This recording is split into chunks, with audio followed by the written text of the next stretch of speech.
Assalamualaikum warahmatullahi wabarakatuh. Perkenalkan, nama saya Elsa Putri dengan NIM 25510700011.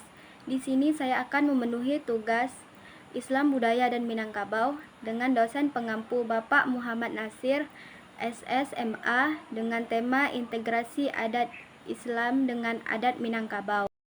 Baik, saya akan menjelaskan materi saya, yaitu integrasi Islam dengan adat Minangkabau. Yang pertama itu ada perdamaian antara agama Islam dan adat Minangkabau. Itu merupakan hasil dari proses integrasi panjang yang harmonis, di mana keduanya saling melengkapi tanpa konflik berkepanjangan. Integrasi ini dimulai sejak masuknya Islam ke wilayah Minangkabau pada abad ke-16 melalui pendekatan sufisme yang akomodatif terhadap budaya lokal. Maksudnya, penyatuan antara nilai-nilai adat Minangkabau dengan Islam tidak terjadi. Adat Minangkabau dan Islam tidak saling bertentangan. Meskipun mungkin pernah terjadinya adanya perbedaan, itu tidak berkembang menjadi tentangan. B. Integrasi Islam dengan adat Minangkabau. Adat Minangkabau yang berasal dari masyarakat Minangkabau di Sumatera Barat, Indonesia, merupakan salah satu contoh unik bagaimana Islam terintegrasi secara harmonis dengan tradisi lokal. Maksudnya, Islam tidak menghapus adat lama, tetapi mereka itu menyesuaikan. Karena ketika Islam datang ke Minangkabau, masyarakat sudah memulai adat dan tradisi sendiri. Berarti mereka tuh sudah mempunyai adat sendiri sebelum Islam datang ke Minangkabau. Berikut ada penjelasan terstruktur mengenai integrasi adat Minangkabau. 1. Adat Minangkabau. Adat Basandi Syarak-syarak Kitabullah. Makna dan fungsinya.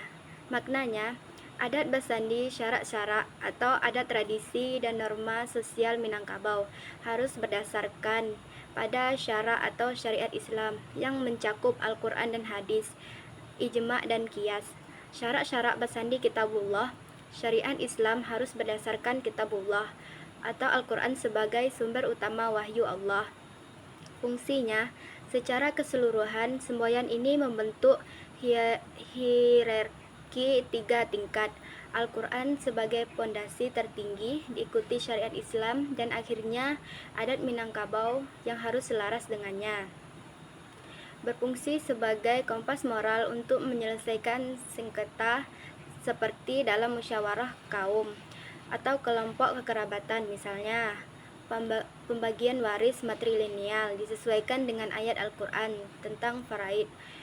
Quran Surah An-Nisa ayat 11-12, agar adil bagi semua ahli waris, mencegah praktik adat pra-Islam yang bertentangan dengan syariat seperti ritual penyembahan leluhur dengan menggantinya elemen Islam dan adat non-lazim. Makna dan fungsinya. Fungsi adat non-qawi, pemeliharaan stabilitas sosial, menjadi pondasi hukum dan etika yang mencegah kekacauan, seperti dalam penyelesaian sengketa waris atau konflik kaum, di mana keputusan harus mengikuti prinsip qawi untuk menjaga harmoni.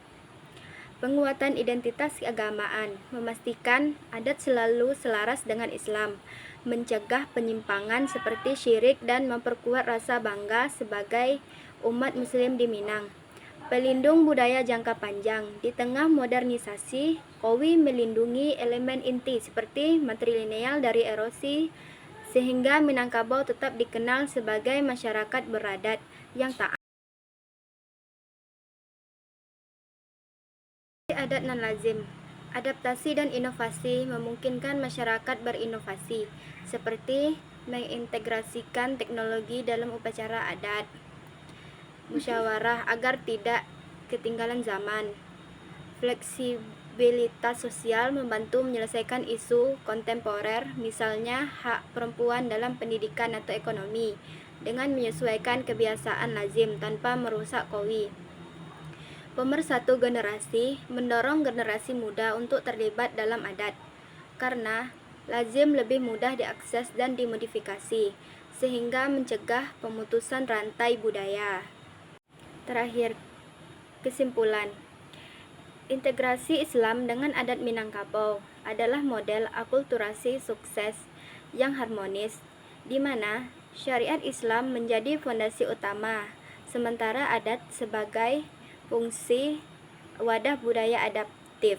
Proses ini dimulai sejak abad ke-13, menghasilkan Islam Nusantara di Minangkabau yang inklusif dan resilient.